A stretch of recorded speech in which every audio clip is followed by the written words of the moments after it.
salvación a todo el que cree, al judío primeramente y también al griego, porque en el Evangelio, en él, la justicia de Dios se revela por fe y para fe, como está escrito, mas el justo por la fe vivirá. O la idea de que el justo vivirá por la fe de otra traducción. El que por la fe es justo vivirá. Y ese es el quid del Evangelio. En el Evangelio, Pablo no dijo, en el Evangelio se revela la pecaminosidad del hombre. No, por supuesto, está implícito. El hombre necesita un Salvador.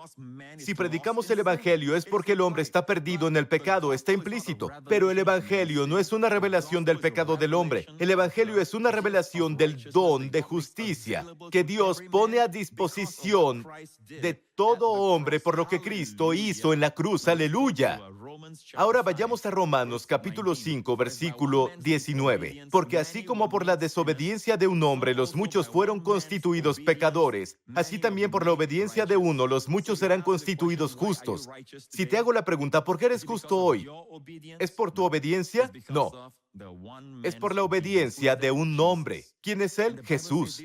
Y la Biblia dice que esto es guerra espiritual. En 2 de Corintios 10 dice que debemos llevar cautivo todo pensamiento a la obediencia de Cristo. Siempre enfócate en el hecho de que es su obediencia lo que te hizo justo. Es su obra lo que te hizo justo. Aleluya.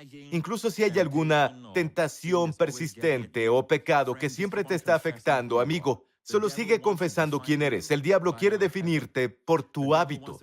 El diablo quiere definirte por tus fracasos. Sí, incluso el fracaso reciente. El diablo quiere definirte por tus pensamientos pecaminosos. Pero eso no es quién eres. Sigues en un camino. Pero el hecho es que fuiste hecho la justicia de Dios en el momento en que naciste de nuevo. Naces a la justicia de Dios y necesitas confesar quién eres. Y cuando confieses eso, quién eres, superará lo que haces. Amén. Alabado sea el Señor. Siempre recuerda este principio. ¿Quién eres? Es tu posición. Lo que haces es tu estado. A veces estás deprimido, ¿cierto? A veces estás triste. A veces te sientes rebelde. Quieres rebelarte. A veces te sientes bueno. Quieres hacer algo bueno. Pero ese es tu estado. Tu estado fluctúa. Tu posición no. Tu posición permanece para siempre. ¿Quién eres? Eres la justicia de Dios. Esa es tu posición. Nunca juzgues tu posición por tu estado. Tu estado fluctúa. Puede ser bueno, puede ser malo otro día, pero tu estado no define quién eres, tu persona real, tu posición. Eso es permanente. Siempre juzga tu estado por tu posición.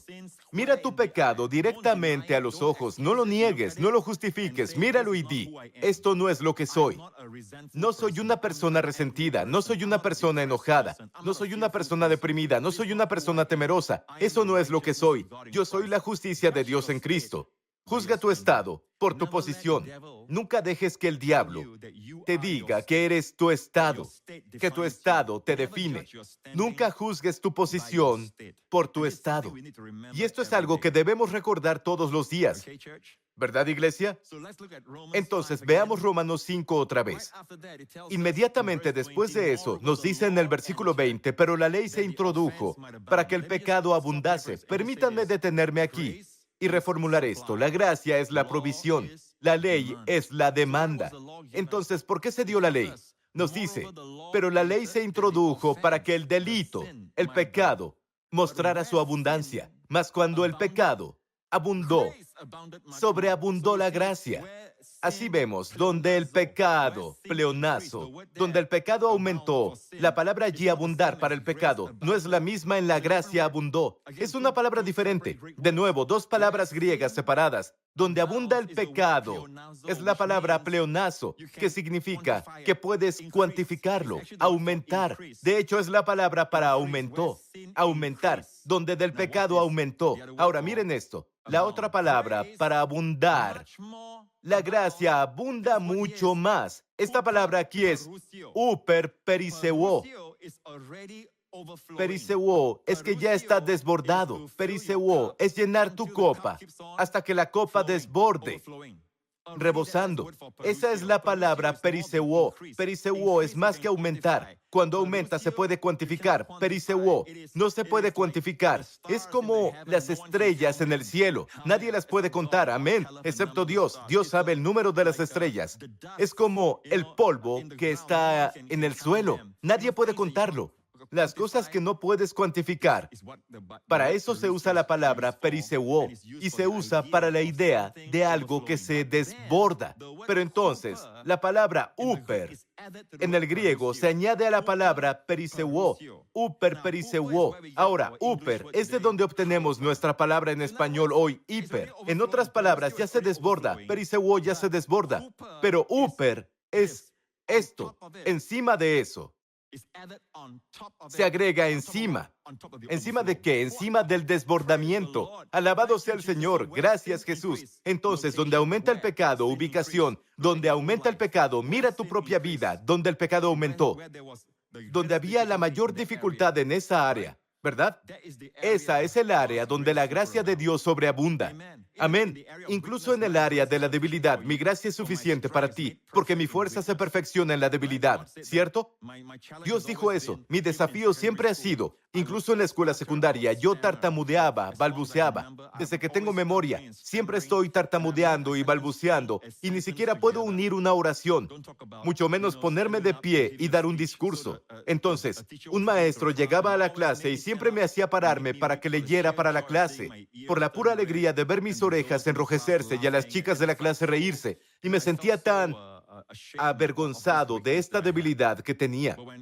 Pero cuando nací de nuevo, no sabía mucho acerca de mi herencia en Cristo, pero le dije al Señor, y sentí lástima por el Señor en el sentido de que creí que Él no obtuvo mucho cuando Él me salvó. Sentí que Él no podía hacer mucho conmigo debido a mi tartamudeo. Y yo le dije, yo tartamudeo mucho. Y no creo que pueda compartir el Evangelio con la gente con quien quieres que lo comparta. Y nunca soñé que estaría en el púlpito para compartir su palabra un día.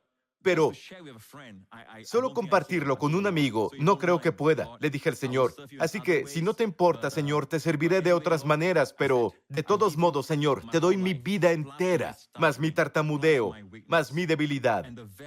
Y el área misma de mi debilidad, la misma, pecado, significa quedarse corto, la misma área en donde quedaba corto.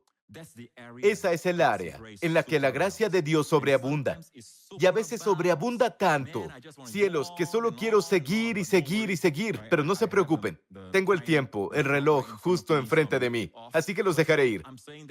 Pero quiero decirles que la gracia es tan superabundante que muchas veces solo sientes que estás siendo llevado por otro, el maravilloso Espíritu Santo. Y me siento así a veces, y sé lo que este versículo dice, pero si predicas así, no dirá la gente, estás diciendo, donde el pecado aumenta, la gracia sobreabunda. ¿Estás animando a la gente a pecar? No, ese es un razonamiento lógico, ¿cierto? Esa es una conclusión lógica, pero es lógico. Es de la mente humana.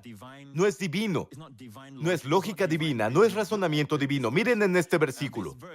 Es por este versículo donde el pecado abundó, sobreabundó la gracia. Siento que quiero detenerme aquí y decirte esto. Mira las historias en la Biblia.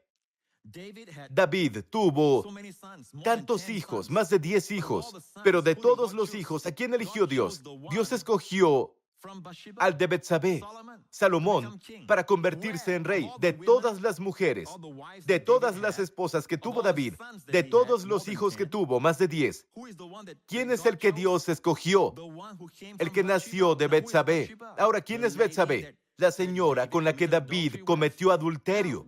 Ahora, definitivamente no decimos comete adulterio y luego la gracia sobreabundará. Tampoco el apóstol Pablo, pero él dijo, donde hay pecado y el pecado aumenta, ¿dónde? La locación, la gracia sobreabunda. Si miramos al Señor, en lugar de estar abatidos y ver nuestro pecado y decir que nuestro pecado nos descalifica y no hay esperanza para nuestro futuro, miramos al Señor, y eso es lo que hizo David, incluso aunque pecó contra Dios. Miró al Señor, ¿y saben qué? De esa mujer, la misma mujer de todos los hijos, Dios escogió a Salomón para que fuera rey. Amén. ¿Quién fue de los 12 discípulos el que negó conocer a Jesús? ¿Quién fue? Con maldiciones y groserías. Negó haber conocido al Señor. Pedro. 3 veces negó conocer al Señor. La misma boca que negó al Señor pocos días después, porque se volvió al Señor. Amén. Dios usó la misma boca que lo negó. En cuestión de días, Dios usó esa misma boca para proclamar el Evangelio de Jesucristo en el día de Pentecostés. Aleluya. Y lo tenemos escrito en el libro de los Hechos, todo su sermón. Y la Biblia dice, se salvaron 3,000 personas. Aleluya, esa es la boca de la gracia, amigos. Vamos, amén. Cuando vino la ley en el monte Sinaí, 3,000 personas murieron. Ahora la gracia ha sido proclamada. ¿Dónde? En el monte Sión. Cuando se proclamó la gracia en el día de Pentecostés, cuando se dio el Espíritu, no la ley, el Espíritu fue dado. ¿Qué pasó? Se salvaron 3,000 personas. La ley mata, el Espíritu vivifica. Aleluya. En lugar de ver tu debilidad como una desventaja en tu vida y desear que nunca hubieras tenido esa debilidad o te sientes deprimido por tu debilidad o por tus pecados, hábitos pecaminosos, tienes un hábito pecaminoso que parece que no puedes romper. ¿Alguna vez te has regocijado en la gracia sobreabundante que cubre toda esa situación porque tienes esa debilidad? Tienes algo que nadie más tenía. Esa gracia superabundante en esa área. Y si recibes esa gracia sobreabundante, tu testimonio será tal que glorificarás al Señor Jesucristo. Amén. Y la gente dirá, ¿estás seguro de que es la misma chica que tenía esos miedos? Se veía tan valiente hoy, cuando compartió la palabra de Dios. ¿Estás seguro de que es el mismo hombre que estaba perdido en las drogas? Y tenemos tantos testimonios de gente que andan de fiesta y son adictas a drogas. Compartí algo en las últimas semanas. Ve a josephprince.com y a nuestros informes de alabanza puedes leer en tu tiempo libre.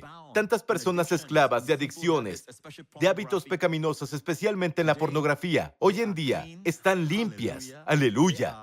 Ellas están santificadas, ni siquiera tienen ganas. Y ese es el testimonio que seguimos viendo, porque la verdadera liberación no es querer algo y ya no estar haciéndolo. Es ni siquiera quererlo. Aleluya. Alabado sea Dios. Así dice la Biblia, donde el pecado aumenta, pleonazo, la gracia, uperpericeuo. Entonces sí, yo creo en la hipergracia, porque la Biblia dice la gracia hiper aumentó. Amén, es hipergracia. Alabado sea el Señor Jesús. Gracias, Señor Jesús. Entonces, aquí tenemos una falla fundamental en la teología, en que pensamos que Jesús vino solo para cancelar todas las cosas que Adán hizo y luego completar lo que Adán no logró hacer. Lo diré de nuevo. Pensamos que Jesús vino. Dios envió a Jesús solo para cancelar todo lo que hizo Adán, todos los pecados y todo lo que hizo Adán. En lugar de sumar la quinta parte más, ni siquiera hablamos de eso. Pensamos que Él solo vino a cancelar todo lo que Adán hizo y para completar lo que Adán no pudo hacer. Pero amigo, Dios no se contenta con una mera restauración de algo que se ha perdido. Si le roban a Dios, vemos este principio en Levítico capítulo 5 y capítulo 6. La Biblia nos dice en Levítico 5, el Señor le dijo esto a Moisés: cuando alguna persona cometiere falta y pecare sin querer en las cosas santas del Señor, traerá ofrenda por su culpa al Señor. Y Él añadirá a ello por lo que ha pecado contra lo santo, y añadirá a ello la quinta parte, y se lo dará al sacerdote. Estos son pecados. Estos son pecados contra las cosas santas del Señor. Ahora veamos pecados contra el hombre.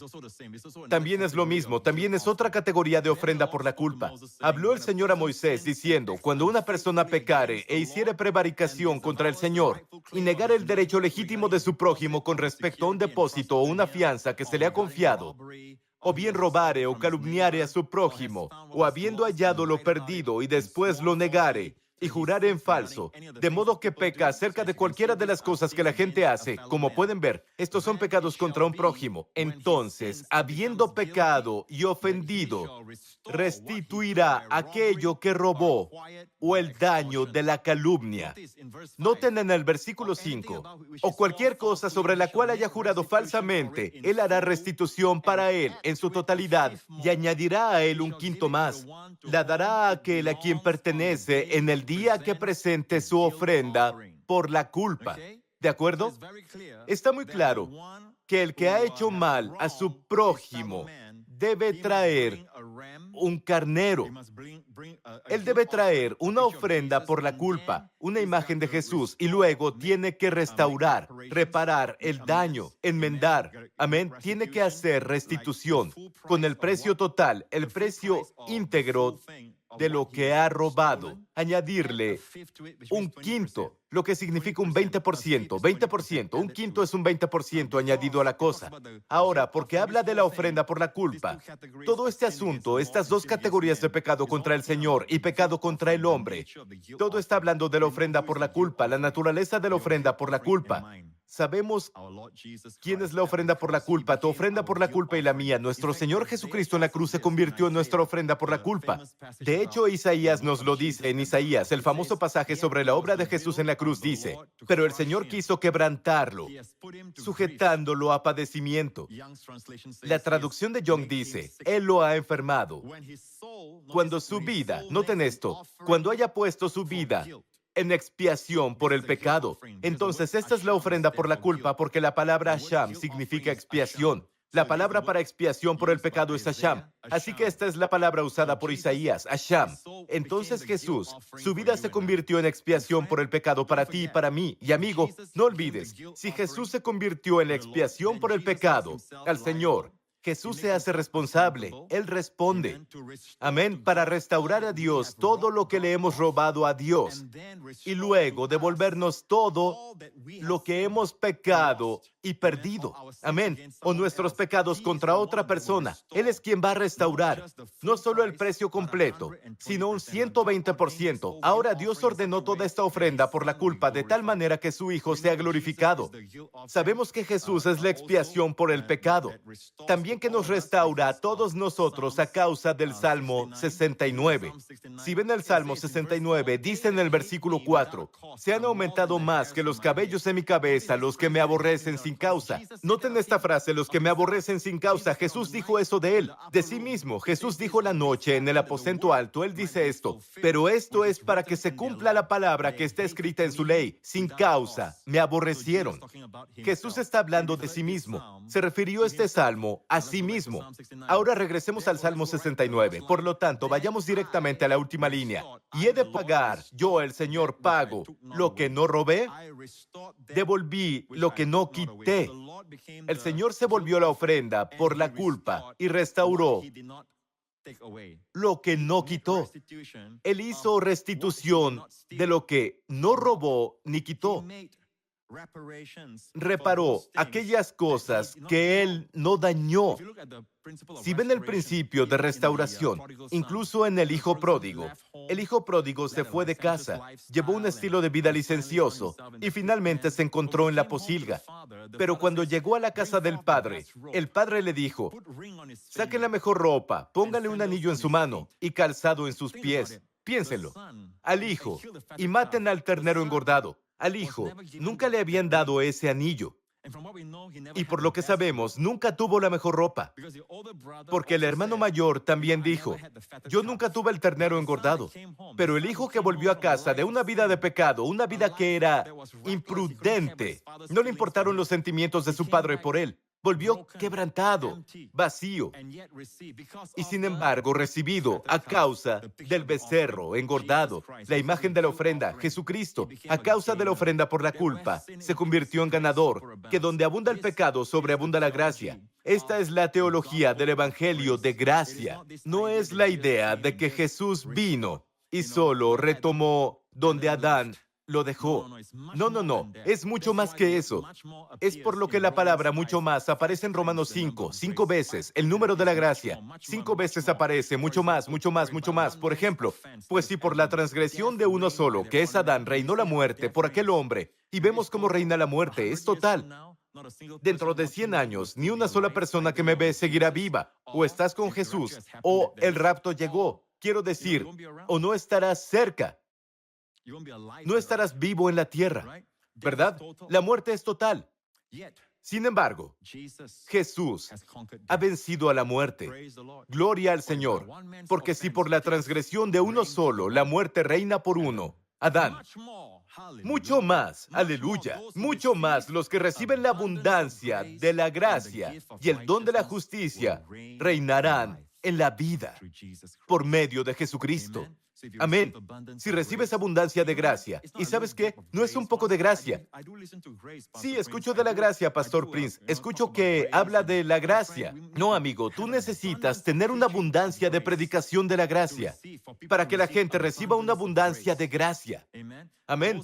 Aquellos que reciben la abundancia de la gracia y el don, no es una recompensa por algo que haces, es el don de la justicia. ¿Qué va a pasar? Reinarán en vida por medio de Jesucristo. Y oro porque esto te defina. Amén. De este día en adelante, en el nombre de Jesús.